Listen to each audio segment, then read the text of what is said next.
রাসূল সাল্লাল্লাহু আলাইহি সাল্লাম বলেন, অচিরে হবে আমার উম্মতে তিনটি বিপদ, তিনটি পাপের কারণে। অচিরে আমার উম্মতে হবে তিনটি বিপদ, তিনটি পাপের কারণে।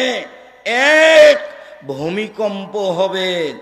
দুই, আকার আকৃতি পরিবর্তন হয়ে যাবে, সুর বানর হয়ে যাবে। তিন, সব ধরনের সমস্যা নেমে আসবে, জেনা ব্যভিচার অন্যায় সবকিছু নেমে আসবে, জিনিসের দাম বেড়ে যাবে। কেন?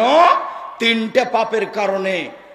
এক, এই যে সারেবুল খমরা, যখন তারা নেশাদার দ্রব্য পান করবে।